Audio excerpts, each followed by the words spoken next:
Hey, everybody, welcome back to the podcast. All right, what happens when Doug Wilson, who is one of the most conservative voices that is articulate about his faith and is not afraid to answer any question, talks to Sam Harris, one of the famed new atheists and one of the four horsemen of the atheist apocalypse? So it was a fascinating conversation, and there was lots and lots of interesting points to it. A lot of people have pointed out the fact that Doug Wilson, he just does not care how he's coming across to Sam's audience, which is fascinating. And I think very refreshing to see. But there are two conversations that they had back to back that I wanted to drill in on. One about whether or not women should vote, and the other is about slavery. These are a couple of, I think, Sam Harris's issues that he feels like is just going to be a slam dunk when it comes to really describing why Christianity is not a moral faith, or there's something just backwards that we've just gotten so far past. And it's interesting to see how these conversations went. I loved how Doug Wilson described the reason why he believed in this thing called like a household vote. Fascinating, and I think really has a lot of application to family and the way we think about multi-generational families. And then he talked about slavery. I was less excited about Doug Wilson's take on that, although there were some great points he made. I think that there's a way to talk about this that I think will really help people understand how to engage in this conversation, particularly with atheists like Sam Harris, who feel like this is the one issue where they absolutely have a knockout punch against Christianity. We need to do a way better job of talking about the issue of slavery and slavery in the Bible. So I wanted to chat about that a bit, but first let's dive into their conversation about voting. What about the rights of women? I think you have, or at least I'm for them. Yeah, but what about the right to vote? I think there's been some controversy around this question. Should women be able to vote? So I mentioned earlier what my agenda would be if I were suddenly making decisions about what would happen tomorrow. No abortion tomorrow. Obergefell is gone tomorrow. Women and voting is a thornier problem. What I would prefer to see there is something like what we do in our church government. We vote by household. And so normally, under ordinary circumstances, the head of the household casts the vote for the household. And when the woman is the head of the household, a widow or a divorced woman or a single woman who's out on her own with her own household, she votes in our church elections, she votes as well. So it's not an XXXY chromosome thing. It's a household thing. Okay, now you'll hear Sam Harris really having a hard time with this category, and I love how Doug Wilson kind of interacts with that. So this people, when they hear this, all they can do is stay in their own frame, which is, wow, you clearly don't respect their rights of women, because we are stuck in that frame, and Doug is actually operating from a totally different frame. It's one that is, if you're going to try to understand Doug Wilson's position, you can't just think about it from the perspective of the individual, and he'll explain that for us.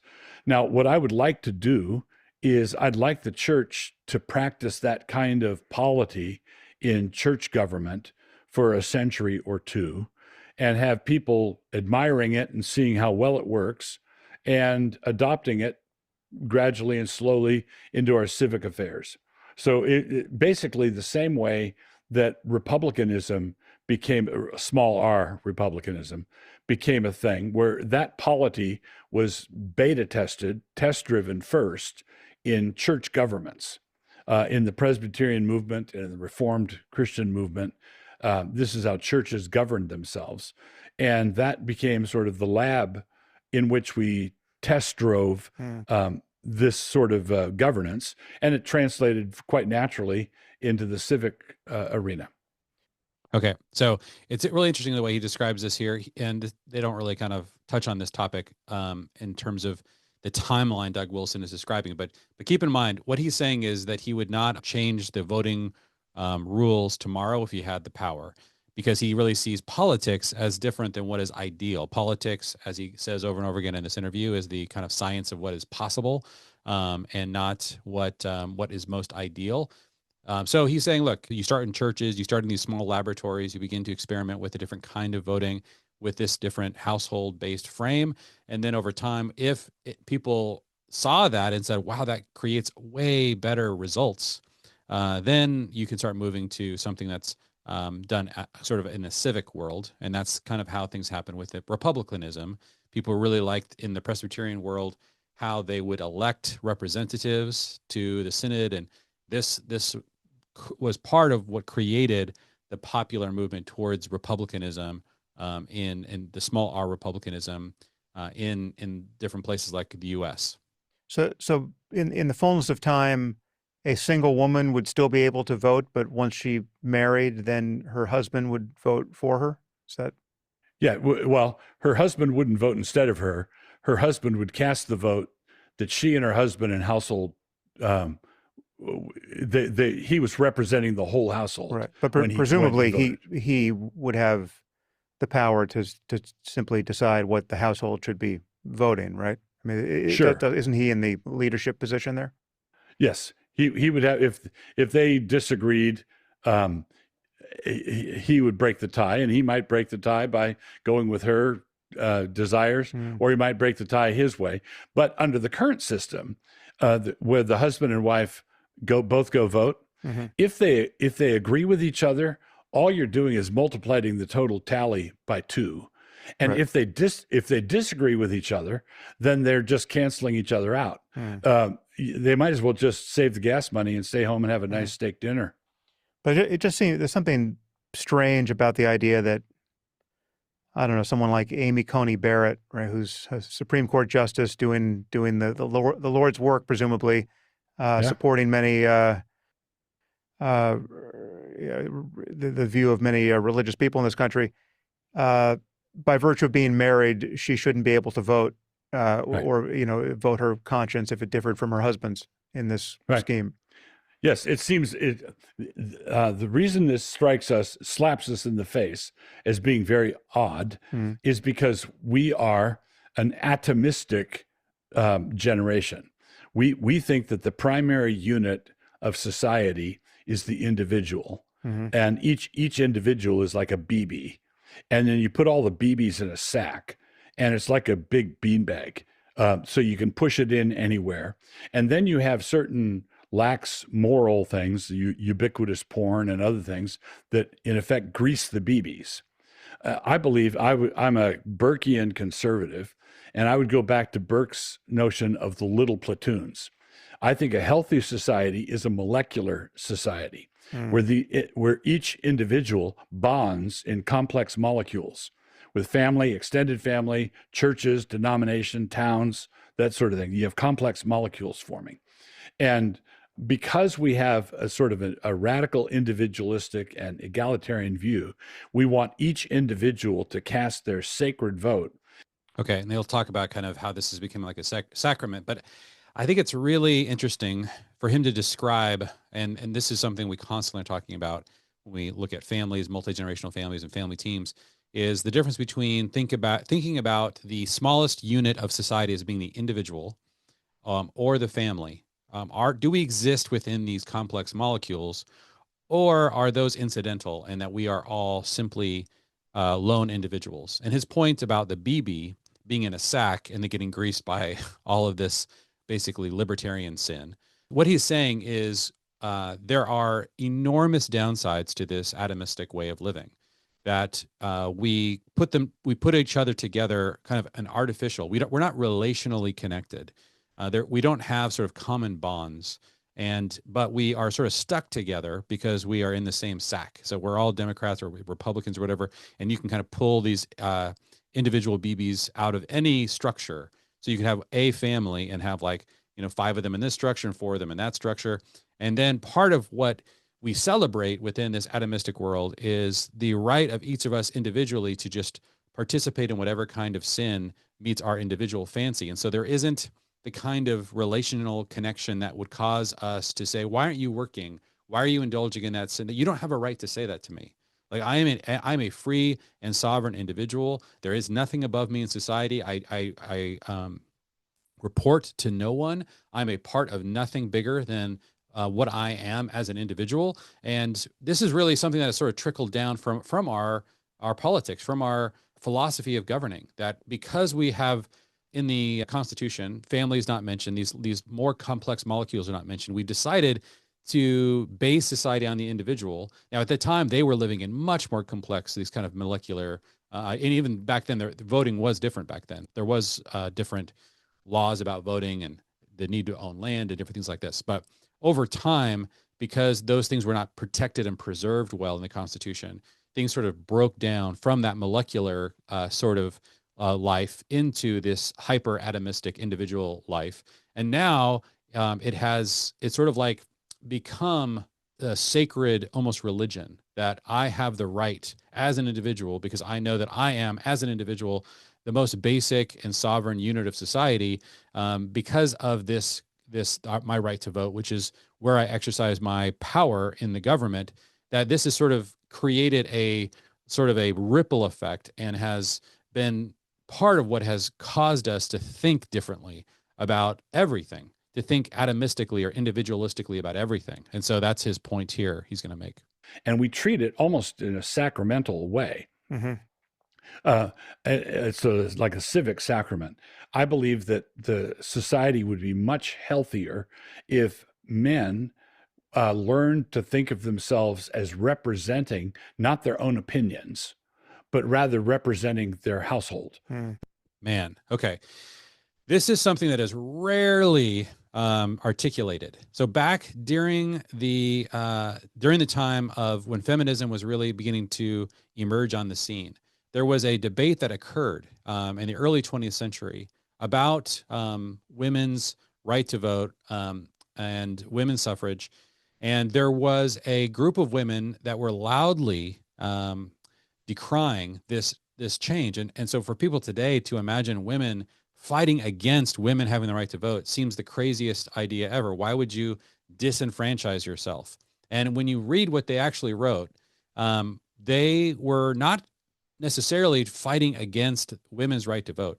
Their concern was about this individualization. They were concerned that men would begin to vote instead of what's in the best interest of their family, their household. They would, instead of representing a group, they would begin to vote for what they want as an individual. And then, of course, women would do the same. And instead of anybody thinking of themselves as primarily representative, everyone would be voting for their own self-interests. And people ask today, of course, well, couldn't somebody do that during that time? Couldn't a man ignore his family needs and decide to vote for what he wants as an individual? Yes, he has the power to do that, but his position, just in the same way that a representative in Congress could completely ignore everyone, he's got the power to vote however he'd like, but that the design of the system assumes that he's a representative. And in a family, that is something that you would want to encourage men to begin to do. So if the problem with individualism is this teaching all the individuals to think selfishly instead of in terms of their responsibility to their loved ones. Well, then what about slavery? Okay, we're going to move on.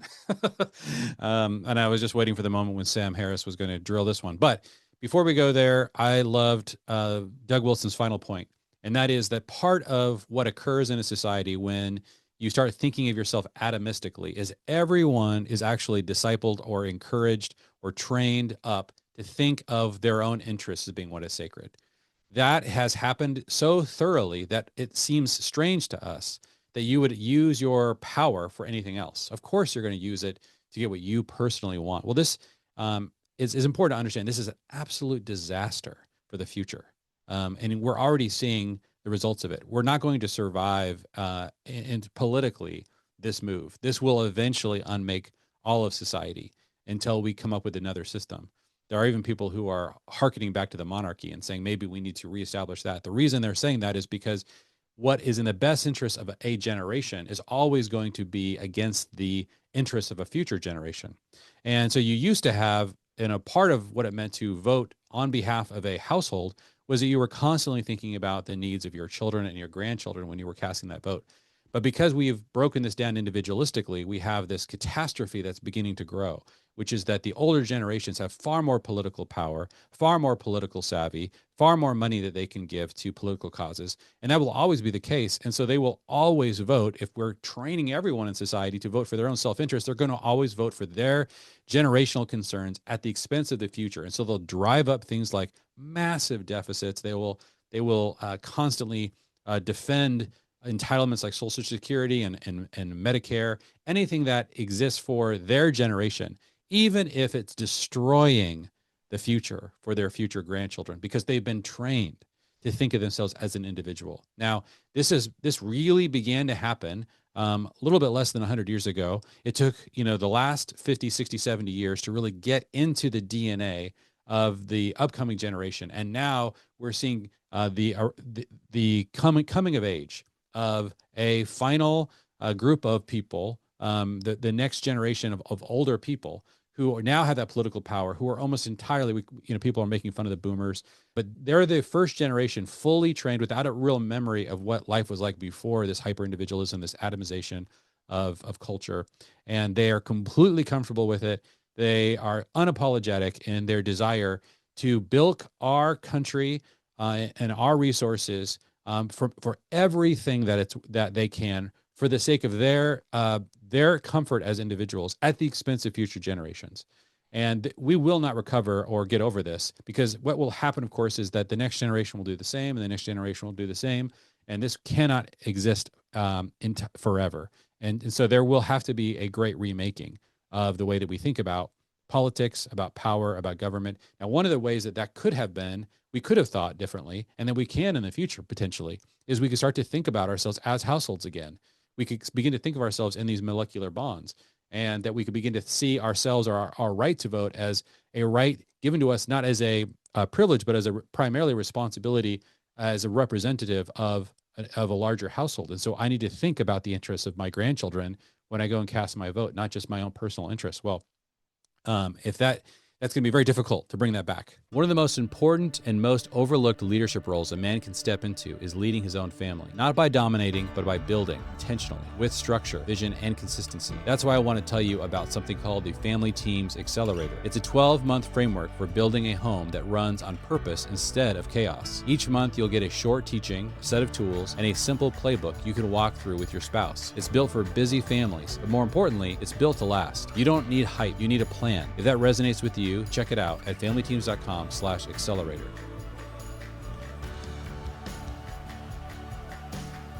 All right. So then they get into slavery. This is always Sam Harris's kill shot. He's the way that he often will frame this in conversations I've heard many times. He will say, of course, the Bible is an Iron Age book in which we could easily improve on its morality. If it's from God, if it's inspired by God, then there should not be any way that I could easily improve its morality. And I can do it within seconds. I could just go in there, write a simple command, thou shalt not enslave people. And I have just improved the Bible. And if I can do it that simply, why didn't God do that? And how can you claim that this book is ultimately the most moral book inspired by God if he couldn't even foresee that obvious need? And so you can see how Doug Wilson kind of wrestles with this. There's a way I like to respond to this question. I do think that the Bible is the most moral book ever written. I don't think that adding that prohibition would actually improve it morally. And I think we need to deal with how to think about this topic of slavery, this horrific thing that occurred in our recent past, and how it has really impacted the way that we see morality in important and I think largely positive ways. But there are ways in which it's also blinding us to the actual circumstances of ancient times. And we need to deal with those really carefully and thoughtfully if we're going to answer this really understandable objection. I mean, how can you claim the Bible is this moral, this book of perfect moral virtue and articulation if it can that easily be improved by virtually anyone alive in the 21st century? Why can't we practice it? I mean, it seems to me, theologically at least, the slaveholders of the South were on firmer ground than the abolitionists. It seems pretty clear from my reading of the Bible that Jesus and Paul and anyone else you might mention in the New Testament certainly expected the institution of slavery to endure, and they, rather than abolish it or castigate slaveholders as evil, they simply admonished their both slaveholders and slaves to behave in certain ways so as to make the institution more sane, perhaps. But this was not a picture of a world in which slavery was obviously against God's law. Right. I have to begin by congratulating you for reading the Bible more accurately than many Christians on Thank this you. point. um, so, and let me put it to this way. I've often said that there are times where a theological liberal or an unbeliever can be trusted more fully with representing what the Bible says than an evangelical inerrantist can. Okay.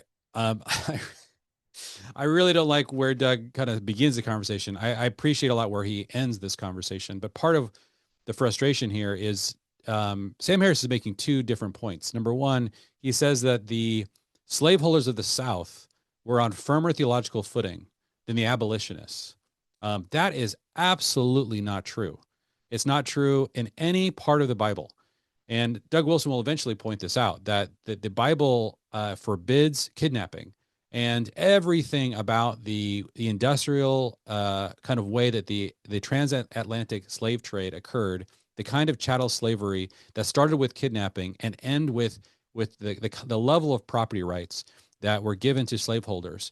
All of the entire system, from the way that they were acquired, the way they were transported, the way they were sold, the way they were treated by their, every single part of that is in violation of the Bible's clear teaching about slavery. Now, we don't want to get into these details because we're like, okay, let's just let's just find a way to never go back there again. Thank God we've gotten past that. But the problem is, of course, it sort of gives rise to a lot of people's concerns about biblical justice and whether or not the Bible is ultimately a moral book. Then the second thing he said there, I think, was accurate, that the Bible does directly address the way that slaves and their masters can treat one another, as opposed to making a blanket prohibition against that. And I think that's maybe what Doug is congratulating him for, but it's important to separate the 2 points that Sam made there. Can be. And the reason is the evangelical inerrantist is stuck with whatever he comes up with, right? If an unbeliever, such as yourself, can read Paul and say, this is what Paul taught, ho, ho, ho, but an evangelical who says, this is what Paul taught, he has to say, I agree with that, right? And the problem is, if he doesn't agree with that, or if he's going to get in big time trouble, if he says out loud what the Bible actually says. Now, as it happens, I believe that slavery as an institution is gone and good riddance. And I'm not trying to, I don't want to redo or a do-over at Gettysburg. So that's not what this is about. But I do believe honesty with the text, and this goes back to my commitment to biblical absolutism, would recognize that Philemon, the book of Philemon, is a letter written by the Apostle Paul returning a runaway slave, Onesimus, to his master, Philemon, who was a friend of Paul's and probably one of the elders or leaders in the church at Colossae. So, and then you have 1 Timothy 6 and Ephesians and multiple places in the New Testament where it tells Christian masters how to behave, and it tells Christian slaves how to behave. Slavery was ubiquitous in the Roman Empire, and Christian masters are taught what to do. Christian slaves are taught what to do. And the 10 Commandments that many Christians are fighting to get back into the public schools, the 10 Commandments are delivered to a slave-owning people. And two of the 10 Commandments have slaves in them. The fourth commandment on the Sabbath, you have to give a Sabbath rest to your men servants and your maid servants, your slaves, male and female slaves. And then the 10th commandment, you're not allowed to covet your neighbor's slaves. Yeah. Bare minimum honesty requires Christians, if they say, I'm with the. Okay. Doug spends a lot of time congratulating Sam here. And the points he's making are not to Sam. He is chastising the kind of Christian who will not defend the Bible. And he hates this idea, and I agree with him, that an atheist would come up with a clearer interpretation of the Bible, because the atheist is not afraid of anything he finds there. He doesn't believe any of it. But the Christian oftentimes is, and so will find ways to obscure the text because he finds there things that he wish weren't there. And so Doug spends all of this time congratulating those who are willing to deal with the text as is and really chastising those who don't by giving a very lengthy kind of response to Sam's very basic observation, which is there's slavery in the Bible. The Bible all the way. Well, we have to say, according to the Bible, a man could be a responsible Christian and a slave owner and not be in sin simply because he was in that relationship. He would have to do all the things the Bible said to do. And I think he would agree that manumission was the long-term desired goal because the Spirit of the Lord brings liberty with him. The gospel sets people free, sets men and women free. And I think that has civic ramifications and has implications for the slave trade. So this is how I would encourage Christians to address this topic, because I think we need to. Our goal is to try to explain how can this be more moral, and I think it all needs to start with this question. If an atheist asks this question, you need to ask them: should it be illegal for me to sell myself into slavery? If I'm starving to death, or if I believe my family will starve to death in a subsistence economy that existed in many ancient times, should it be illegal in order to protect my family or preserve our lives? Should it be illegal for me to sell myself into slavery? Because a lot of what was occurring back then, so much of slavery was debt-based. There's another word that is often translated for the word slave in the New Testament, which is bondservant. The reason that is used is it's a very different kind of relationship that many slaves in ancient times, particularly within sort of a Toraic context where you see slavery being discussed, part of what you want to preserve in these cultures is the ability for people to sell themselves into slavery, right? The left is constantly saying, my body, my choice. I should be able to sell myself, sexually or whatever. Like they are constantly proclaiming that kind of liberation should be offered to people, while at the same time condemning the Bible's not forbidding a father from selling himself into slavery in order to save his family. I think that's why biblical slavery was still something that needed to exist as being possible and not expressly forbidden. It should always be discouraged. And anytime somebody finds themselves in that situation, they should be well treated, and there should be laws that are protecting them. But you had in these economies these situations that were repeatedly happening that were very, very common, where people would be at risk of starvation. And one of the things that you were allowed to do was go into debt in order to save yourself. But what do you do when you didn't have any assets to go into debt in order to protect or preserve your family? The final asset you had was your own body, your labor, your future labor. And so you would sell that future labor in order to save your family. And I don't think it creates a more moral society to say, no, we should let those people starve to death. Now you might say, well, we should feed them, but that's very easy for us to say now that we're on the other side of an industrial sort of food production where there's tons and tons of excess food, and that getting food to people that are starving is really more of a matter of just transporting it properly, making sure that it gets to them and doesn't fall into the hands of people who are using starvation as a political tool to oppress people. That's kind of the situation we find ourselves in today.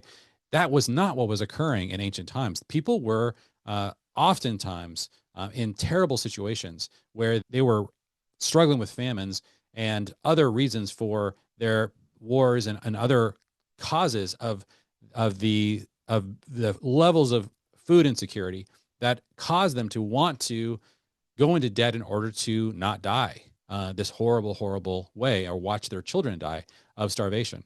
And so I think that the Bible preserves that option.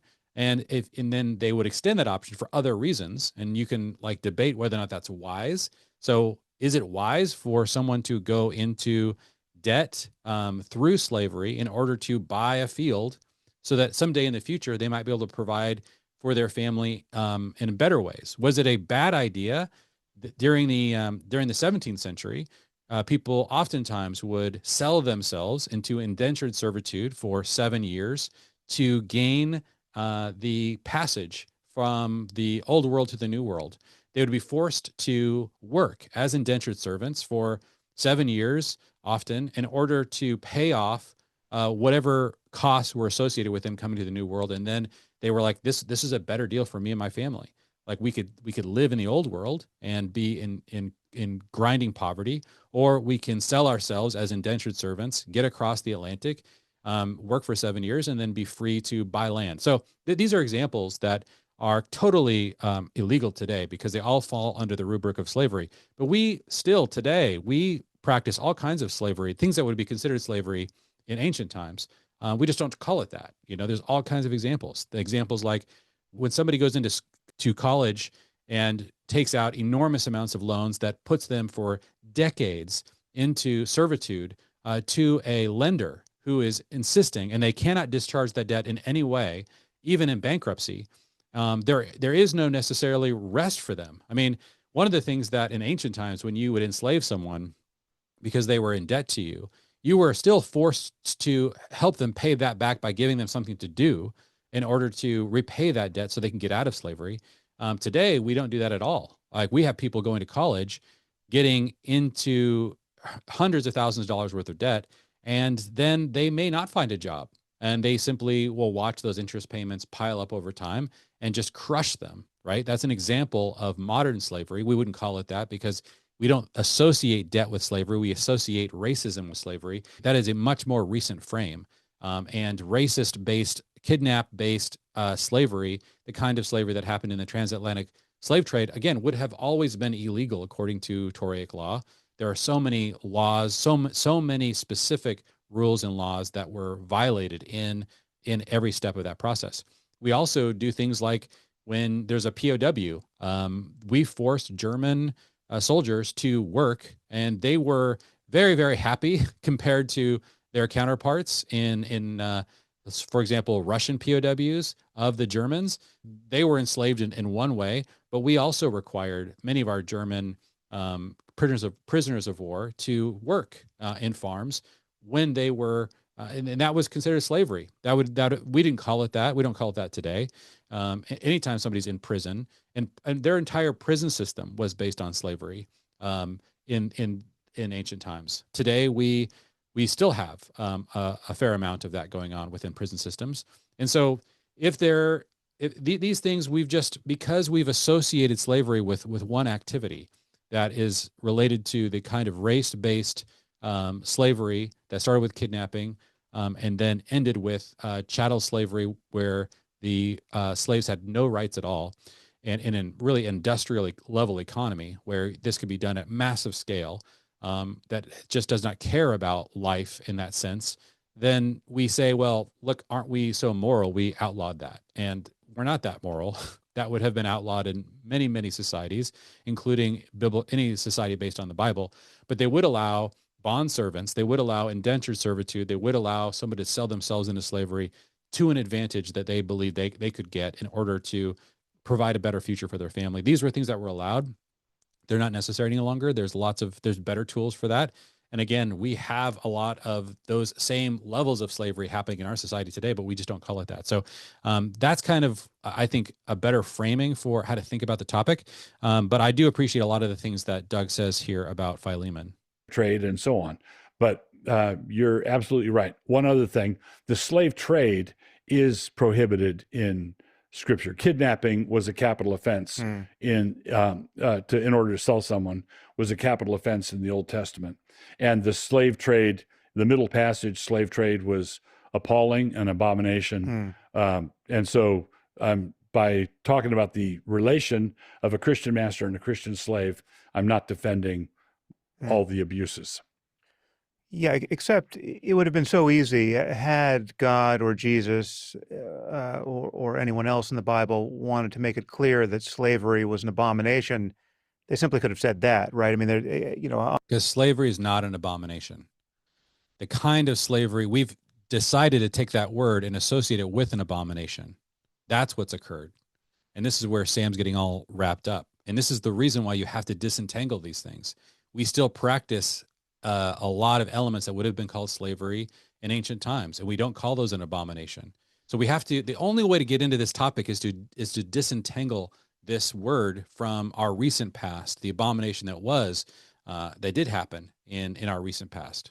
On your account, they have the principal crimes, murder and theft and blasphemy and idolatry and homosexuality even have been specified and ruled out of Christian morality, but slavery hasn't.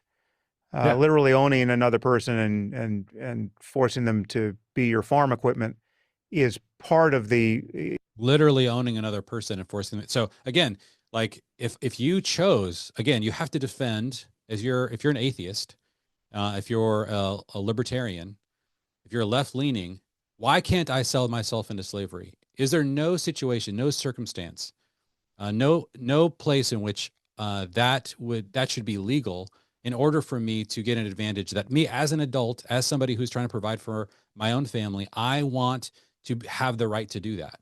And as long as I know that once I do that, once the debt is paid and during the term of slavery, I have access to law, that there are all kinds of laws that protect me. And you see all those in the Old Testament. There's so many of them spelled out. I mean, if you mistreat a slave in any way, you're required to set them free and cancel that debt, for example. And so these circumstances are unknown to so many atheists and so many people who are attacking the Bible, because we've done this very tricky sleight of hand where we simply take the word slavery and we associate it with the thing that is on our recent past. The culture, part of the culture back then. Yes. But there are many things were part of the culture that Christianity disavowed, and this was not one of them. So it seems to me that, I mean, if we're being honest, what has happened in your case, and the reason why you're grateful that we don't have to relitigate this and that slavery, the chattel slavery, is behind us, is that you have received some instruction from a larger moral conversation, a secular moral conversation, a larger secular moral conversation. Every single abolitionist movement that occurred during the period of abolition was started by a Christian movement. None of them were started by Enlightenment philosophers or atheists like Sam Harris. So I'll go ahead and leave it there. I think that it's really important for us to be able to talk about this topic and disentangle our more recent experience with race-based slavery with the kind of economic servitude that occurred in ancient times. Now, there was lots of examples of kidnapping-based slavery. Again, we're going to limit our discussion to what the Bible would allow and what the Bible legislated in order to protect the rights of those bondservants, those indentured servants, and slaves that were enslaved for reasons that we understand now were understandable for the circumstances of their time, but that we no longer need to promote, even though there are so many examples of similar uses of slavery that we use today by other words and other means. Thank you for listening to Jeremy Pryor's podcast. Make sure you hit that follow button so you don't miss out on any future content. Follow Jeremy on Twitter and Instagram, as well as his Substack blog, all linked in the description. See you next time.